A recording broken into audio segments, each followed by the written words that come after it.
Hi hello नवीन असाल तर like करा, आपल्या चॅनलला सबस्क्राईब करा आणि नोटिफिकेशन बेलवर नक्की क्लिक करा. तर सर्वांना नमस्कार. रॉयल शेतकरी भाग 167 मराठी कथा. गुंडांच्या कारने डॉक्टर रोहितच्या गाडीला जोरात बाजूने धडक दिली. डॉक्टर रोहितच्या गाडीचा पुढचा भाग चकनाचूर झाला होता. धक्क्याच्या जोराने डॉक्टर रोहितचे डोके स्टेअरिंगवर आदळले आणि तो रक्ताने माखला. धडक देऊन गुंड घाबरले. आपला प्लॅन फसला आहे हे पाहून त्यांनी गाडी रिव्हर्स घेतली आणि तिथून पळ काढला. रोहित, पल्लवीने जोरात किंचाळी ठोकली. तिच्या हातातील पूजेची थाळी खाली पडली. ती धावत गाडीपाशी आली. गाडीचा दरवाजा उघडून पाहिलं तर डॉक्टर रोहित बेशुद्ध होता. त्याच्या कपाळातून रक्ताची धार वाहत होती. मागील गाड्यांमधून मॉम, डॅड आणि सगळेच मित्र जोरात ओरडत खाली उतरले. रोहित बेटा, मम्मी, डॅड धावत आले. सगळ्यांचा आनंदाचा प्रसंग एका क्षणामध्ये भीषण अपघातात बदलला होता. पल्लवीने रोहितचं डोकं आपल्या मांडीवर घेतलं. तिचे हात रोहितच्या रक्ताने माखले होते. तिने रडत रडत रोहितचा चेहरा हलवला. रोहित, डोळे उघडा ना प्लीज, माझ्याकडे बघा ना एकदा तरी. अहो, तुम्ही मला वाचवण्यासाठी हे केलं ना. उठा ना प्लीज, एकदा माझ्याशी बोला ना. तुम्ही माझं स्वीट हार्ट आहात ना, प्लीज उठा ना. तुमच्या पल्लूचा आज वाढदिवस आहे ना, उठायचं नाही का तुम्हाला? रोहित, उठा ना डॉक्टर रोहित, उठा ना. हे असंच असतं, जोपर्यंत एखादी व्यक्ती आपल्यासमोर असते आणि आपल्याला तिची किंमत कळत नाही. जेव्हा एखादा खूप खचवून टाकणारा प्रसंग ओढवतो तेव्हा आपल्याला त्याचं महत्त्व कळतं. त्यामुळे वेळेला किंमत द्या आणि समोरच्या व्यक्तीच्या मनातलं प्रेम ओळखण्यासाठी वेळही द्या. त्या भीषण प्रसंगात पल्लवीला जाणीव झाली की सुरेखाचे शब्द, अपत्य न होण्याचे दुःख या सगळ्यांपेक्षा जास्त डॉक्टर रोहितचा जीव तिच्यासाठी लाखपटीने महत्त्वाचा आहे. तिच्या मनातली सगळी अस्वस्थता एका झटक्यात वितळून गेली होती. डॅड आणि मित्रांनी मिळून रोहितला तातडीने गाडीत टाकलं आणि हॉस्पिटलकडे धाव घेतली. पल्लवी डॉक्टर रोहितचा हात घट्ट पकडून बसलीच होती आणि देवाकडे नवस मागत होती. तो आणि ती एक डॉक्टर असून पण दुसऱ्या डॉक्टरची मदत घेणं आज गरजेचं होतं. रोहित अजूनही बेशुद्धच होता. सगळ्यांच्याच तोंडचं पाणी पळालं होतं. एका बाजूने मॉम, एका बाजूने पल्लवी, दोघी पण जवळच होत्या. डॅडीने लगेच डॉक्टर रोहनला एमर्जन्सी आहे म्हणून तयार राहायला सांगितलंच होतं.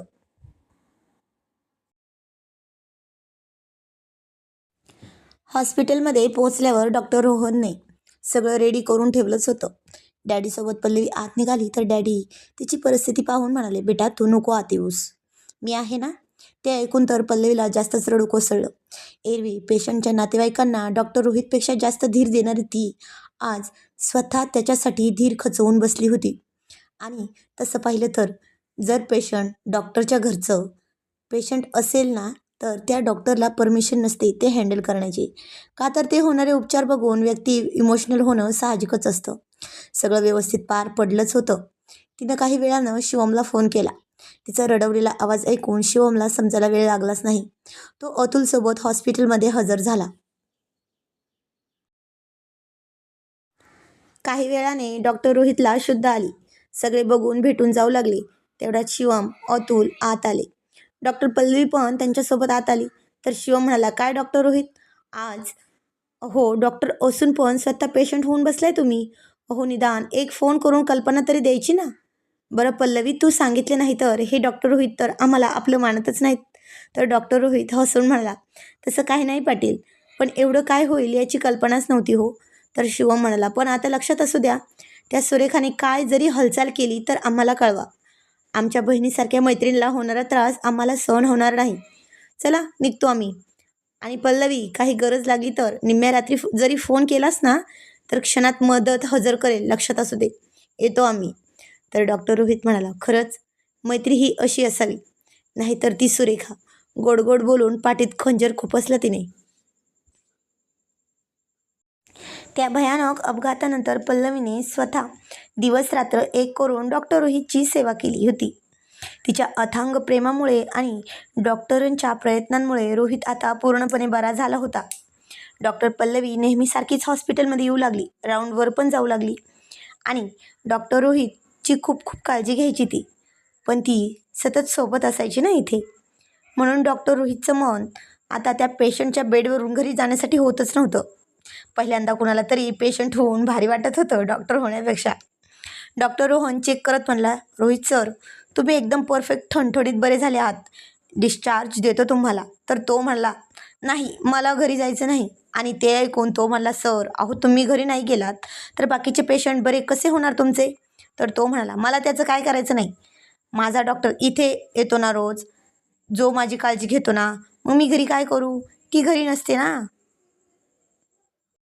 डॉक्टर रोहितचं तसं बोलणं ऐकून डॉक्टर रोहन काही न समजून म्हणला, पण सर मी तर एकदाच राऊंडवर येतो, मग आपण तसंही भेटतोच की रोज, घरी कशाला येऊ? तर डॉक्टर रोहित त्याला म्हणाला, ए डफ्फर आहेस तू, माझ्या हृदयाची डॉक्टर म्हणतोय मी, कळलं का? तर तो पुन्हा काही न समजून म्हणला, काय सर? आणि एक नर्स जी औषधांची ट्रेन येण्यासाठी आली होती ती हसून म्हणली, डॉक्टर रोहन सर, तुम्ही मॅरिड नाहीत ना, म्हणून नाही कळणार तुम्हाला, राहू द्या. तर तो म्हणाला, माझ्या लग्नाचा इथे काय संबंध? तर डॉक्टर रोहित हसून म्हणाला, राहू दे जा तू. तोही विचार करत बाहेर पडला आणि नेमकं डॉक्टर पल्लवीला धडकता धडकता वाचला आणि तिने विचारलं तर सगळं सांगून टाकलं. तसं पण ती हसून म्हणाली, ओ डॉक्टर रोहन, त्याच्या हृदयाची डॉक्टर ते मी आहे ना, म्हणून डिस्चार्ज नको म्हणत असतील. तुम्ही पेपर रेडी करा, मी बघते बाकी सगळं. ती त्याच्या वॉर्डमध्ये आली. काही न म्हणता सगळं आवरायला घेतलं. आज ती खूपच सुंदर अशा गुलाबी रंगाची कुर्ती घालून आली होती. ती इकडे तिकडे तिथे सगळीकडे फिरत असताना डॉक्टर रोहित तिलाच निहाळत होता. ती हळूच म्हणाली, चला घरी, मॉम डॅड आलेत तुम्हाला नेण्यासाठी.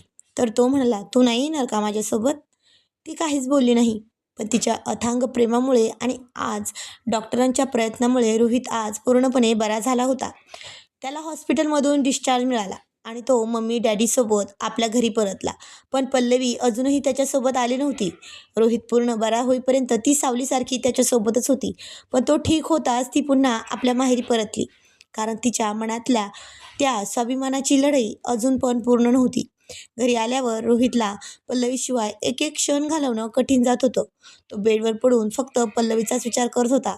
अखेर रात्रीच्या 10:30 वाजले आणि रोहितचा संयमच सुटला.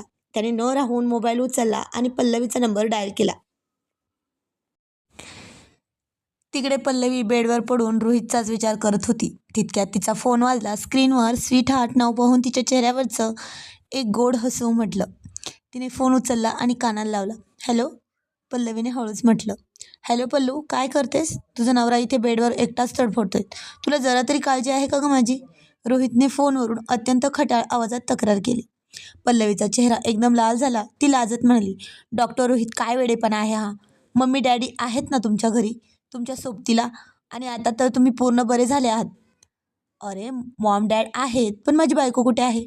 पल्लू, आता मी पूर्ण बरा झालोय आणि मला डॉक्टरांनी सांगितलंय की आता एका गोड औषधाची गरज आहे, जे फक्त तुझ्या मिठीतच मिळू शकतं. खूप आठवण येते गं तुझी. असं वाटतंय आता चढून तुझ्यापाशी आणि तुला मिठीत घट्ट. रोहित फोनवर अधिकच खट्याळ मूडमध्ये बोलू लागला होता. रोहितचे ते खट्याळ बोलणं ऐकून पल्लवी पार पाणी पाणी झाली होती लाजून. तिने आपले ओठ दाताखाली दाबले. तिचे दोन्ही गाल लालबुंद झाले. तिने लाजून मुरडत खोट्या रागाने म्हटलं, शी घाणेरडे कुठले, काय बोलताय हे फोनवर? आणि इतकी जर हिंमत असेल ना तर या ना आत्ताच्या आत्ता माझ्या माहेरी आणि समोर येऊन दाखवा. असं म्हणून पल्लवीने धाडकन फोन ठेवूनच दिला. तिचा श्वास वेगाने चालत होता आणि ती गालावर हात ठेवून बेडवर हसत होती. तिला वाटलं होतं की रोहित रात्रीच्या वेळी कुठे येणार आहे. तो फक्त गंमत करतोय. पण पल्लवीला कुठे माहीत होतं की डॉक्टर रोहितला चॅलेंज करत होती ती. रोहितने फोन बाजूला कडेला ठेवला आणि त्याच्या चेहऱ्यावर एक खोडकर हसू उमटलं आणि म्हणाला, अच्छा, मॅडमने चॅलेंज दिले तर पूर्ण तर करावंच लागेल. रोहितने स्वतःशीच म्हटलं. त्याने घड्याळात पाहिलं. रात्रीचे 11 वाजले होते. घरचे सगळे झोपले होते. डॉक्टर रोहितने गपचूप गाडीची चावी घेतली. हलक्या पायाने घराबाहेर पडला आणि थेट पल्लवीच्या माहेरच्या दिशेने गाडी सुसाट वेगाने सोडली.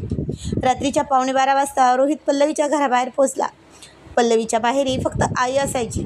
सगळे घराचे दरवाजे बंद होते. पण पल्लवीच्या वरच्या खोलीची खिडकी उघडी होती आणि तिथे मंद प्रकाश होता. रोहितने डोकं चालवलं. तो मुख्य दारातून न जाता बाजूला असलेल्या पाईपच्या आणि बाल्कनीच्या आधाराने हळूहळू वर चढला. एक हुशार डॉक्टर आज आपल्या बायकोला भेटण्यासाठी चोर बनला होता. रोहित अत्यंत शिताफीने बाल्कनीतून पल्लवीच्या खोलीच्या उघड्या खिडकी वाटे आत शिरला. खोलीत एसीचा गारवा होता आणि पल्लवी बेडवर शांतपणे झोपली होती. रोहितने हलक्या पावलांनी तिच्या बेडवर बेडजवळ जाऊन पाहिलं आणि तिथलं दृश्य पाहून डॉक्टर रोहित तर कामातूनच गेला. त्याचे डोळे जागच्या जागीच खिळले आणि त्याच्या छातीचे ठोके 100च्या स्पीडने धावू लागले. पल्लवीने रात्री झोपण्यासाठी एक अत्यंत सुंदर शॉर्ट नाईट ड्रेस घातला होता. त्यात ती खूपच जास्त सुंदर दिसत होती. त्या शॉर्ट नाईट ड्रेसमध्ये तिचे रूप रात्रीच्या मंद प्रकाशात कमालीचं खुलून दिसत होतं. तिचे विखुरलेले केस तिच्या गालावर आणि गळ्यावर रेंगाळत होते. पल्लवी या अवतारात इतकी कमालीची सुंदर दिसत होती की रोहितला स्वतःच्या डोळ्यांवर विश्वास बसत नव्हता. त्याचा गळा सुकला होता आणि त्याच्या गालावर नकळतच हसू उमटलं. डॉक्टर रोहित बेडच्या कडेला अगदी हळूच बसला. तो पल्लवीच्या त्या चेहऱ्याकडे एकटक पाहत होत राहिला. तिचं ते सौंदर्य पाहून तो स्वतःच्या डोक्यात एक टपली मारून घेत म्हणाला, शेवटी बायको आहे ना माझी, मग छान तर असणारच. त्याने हळूच पुढे होऊन आपल्या हाताच्या बोटांनी पल्लवीच्या गालावरचे केस बाजूला केले. त्या थंडगार स्पर्शाने पल्लवीची झोप उडाली. तिने हळूच डोळे उघडले आणि समोर साक्षात रोहितला बसलेला पाहून तिची बोलतीच बंद झाली. तिला वाटलं की ती स्वप्नातच आहे म्हणून. डॉक्टर रोहित, तुम्ही इथे कसे? पल्लवीने दचकून उठण्याचा प्रयत्न केला, पण ती उठण्यापूर्वीच रोहितने अत्यंत वेगाने तिचा हात पकडला आणि तिला थांबवलं. पल्लवीच्या नाईट ड्रेसमुळे तिची धडधड आणखीन वाढली होती. तिला अजून रोहितच्या छातीवर आपला हात ठेवून म्हणाली, डॉक्टर रोहित, सोडा ना, कोणीतरी येईल. तुम्ही खरंच आलात? तूच तर म्हणाली होतीस ना बेबी, हिंमत असेल तर येऊन दाखवा. मग बघितली का तुझ्या डॉक्टरांची हिंमत? आणि तुला या अवतारात पाहिल्यावर तर मी जिवंत राहणं शक्यच नाही आहे. रोहितने तिच्या डोळ्यात पाहत अत्यंत खटाळपणे म्हटलं आणि तिच्या चेहऱ्यावर एक थंड हवेची फुंकर घातली. पल्लवीने लाजून आपले डोळे घट्ट मिटून घेतले. रोहित हळूहळू तिच्या चेहऱ्याच्या जवळ जाऊ लागला. त्या दोघांमधील अंतर आता पूर्णपणे मिटणारच होतं. पण तितक्यात खोलीच्या बाहेरून पल्लवीच्या आईच्या पावलांचा आवाज आला. पल्लू, खोलीत दिवा चालू आहे का गं अजून? आईचा आवाज ऐकताच त्या दोघांचेही धाबे दणाणले होते आता. कारण डॉक्टर रोहित आज पुढच्या दरवाजाने न येता थेट खिडकीतून आला होता आणि सासूबाईंना तर माहितीच नव्हतं की जावई बापू रूममध्ये आहेत म्हणून. पल्लू, खोलीत दिवा चालू आहे का गं अजून? आणि हा कुणाचा आवाज येत होता? आईचा आवाज खोलीच्या अगदी जवळ येत होता. आईची हाक ऐकताच पल्लवीच्या काळजाचा ठोका चुकला. तिने भीतीने डोळे मोठे केले आणि समोर झुकलेल्या रोहितला दोन्ही हातांनी मागं ढकललं. रोहित, आई येते, उठा ना प्लीज, पल्लवीने दबलेल्या आवाजात आणि कमालीच्या घाईत म्हटलं. रोहित मात्र अजून त्याच नशेत होता. तो मिश्किलपणे हसला आणि म्हणाला, येऊ दे ना मग सासूबाईंना, शेवटी स्वतःच्या जावायला पाहतील ना त्या. डॉक्टर रोहित, वेडेपणा करू नका. हा माझा नाईट ड्रेस पहा आधी. माय गॉड, आईने जर तुम्हाला या वेळेला माझ्या खोलीत आणि मला या कपड्यात पाहिलं ना तर माझे अनर्थ होतील आणि तुमचे पण 12 वाजतील, लक्षात ठेवा.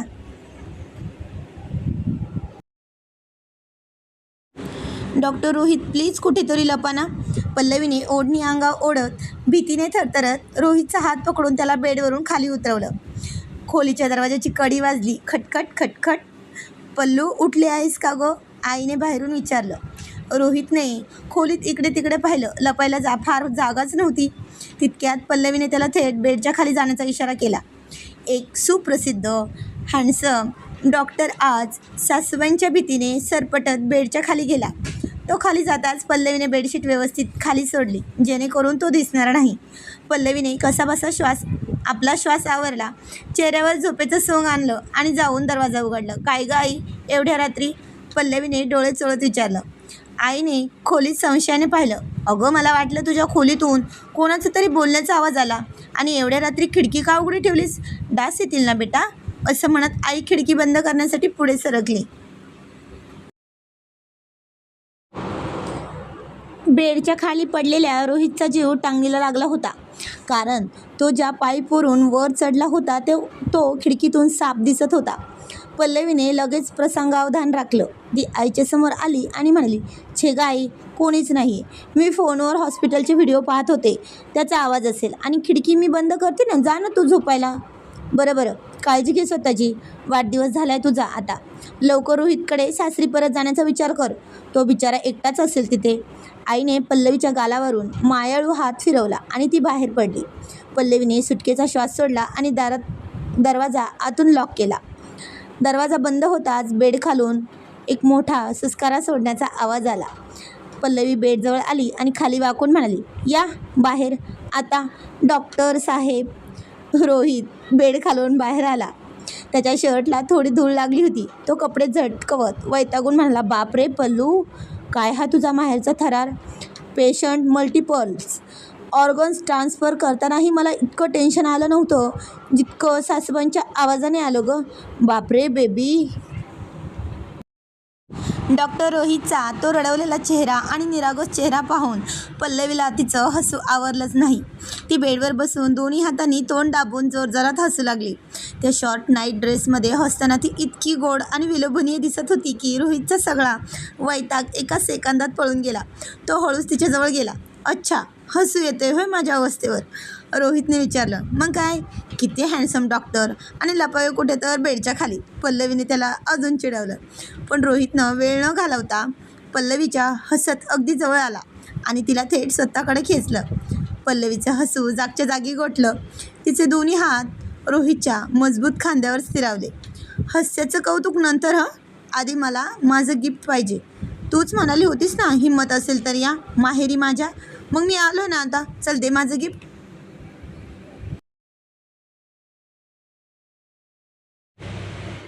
डॉक्टर रोहितचा आवाज आता खटाळ झाला होता. डॉक्टर रोहित, काय गिफ्ट. पल्लवीने लाजून मान खाली घातली. माझी पल्लू, तिचं हे रूप आणि तिचं हे सुंदर हसू. रोहितने हळूच तिची मान वर केली. आता दोघांच्या डोळ्यात फक्त आणि फक्त अथांग प्रेम. 2 आठवड्यांचा तो विरह, तो दुरावा एका क्षणात नाहीसा झाला. पल्लवीनेही आपले डोळे मंद धुंदीत मिटून घेतले. रात्रीच्या त्या थंड गारव्यात त्या खोलीत फक्त 2 जीवांच्या श्वासांची ऊब पसरली होती. रोहितचा आवाज पुन्हा खटाळ झाला होता. तो तिच्याकडे प्रेमाने पाहत हसला. दोघांच्या डोळ्यात फक्त अथांग प्रेम दिसत होतं. 2 आठवड्यानंतरचा विरह एका क्षणात विरघळून गेला. पल्लवी लाजून खाली पाहू लागली तर रोहित तिच्याकडे हसतच पाहत राहिला. त्या क्षणी दोघांनाही एकमेकांची साथ मिळाल्याचा आनंद मनापासून जाणवत होता. पण या गोड आणि रोमॅन्टिक वातावरणात पुन्हा एकदा विघ्न येणारच होतं ना.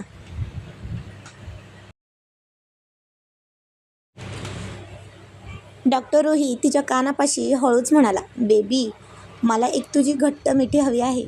पल्लवी लाजून म्हणली, शी, कुणी पाहिलं तर, आणि हसत त्याच्यापासून थोडी दूर झाली. रोहित हसत म्हणला, प्लीज ना, इतकंसंही नाही का. पल्लवीने खटाळपणे मान हलवली. नाही. रोहित नाराज झाल्याचा आव्हानात उभा राहिला. ते पाहून पल्लवी हसली आणि त्याच्या गालावर हलकेच थोपटत म्हणली, माय स्वीट हार्ट चष्मेश, घर जाऊयात ना आधी, मग काय असेल ते, असं म्हणून ती हसली. पण पल्लवीच्या घराबाहेर रस्त्याच्या पलीकडे एका काळ्या गाडीमध्ये सुरेखाचा तोच गुंड दुर्बिणीतून पल्लवीच्या खोलीकडे पाहत होता. खिडकी जरी बंद असली तरी काचेच्या मागून 2 सावल्या एकत्र आलेल्या त्याला स्पष्ट दिसत होत्या. त्याने संतापून सुरेखाला फोन लावला. मॅडम, मोठा प्रॉब्लेम झाला आहे. काय झालं, काम फत्ते झालं की नाही. सुरेखा तिकडून ओरडली. मॅडम, आम्ही पल्लवीच्या घरावर पाळत ठेवून होतो, पण काही दिवसांपूर्वी तिथे डॉक्टर रोहित स्वतः चोरून तिच्या खोलीत गेला आहे. ते दोघं आता एकत्र आहेत. काय करू. आत घुसून दोघांना उडवून देऊ का. गुंडाने विचारलं. काय, रोहित तिथे गेलाय. सुरेखाच्या हातातील ग्लास खाली पडला. तिचा जळफळाट अनावर झाला. ती दातावर दात चघळत म्हणाली, नाही, रोहितला काही होता कामा नये. जर रोहितने तिथे असेल तर त्या रात्री शांत बसा. उद्या सकाळी रोहितला हॉस्पिटलमध्ये निघून गेल्या त्या पल्लवीचा खेळ कायमचा खल्लास करायचा. उद्या तिचा शेवटचा दिवस असेल. सुरेखाचा हा नवा आणि शेवटचा प्रहार चालू झाला होता. तर काय होईल पुढे हे जाणून घेणं खूप इंटरेस्टिंग ठरणार आहे. तर जाणून घेऊया पुढील कहाणी पुढील भागामध्ये. तोपर्यंत धन्यवाद. आजचा भाग कसा वाटला ते कमेंटमध्ये नक्की सांगायचं आहे.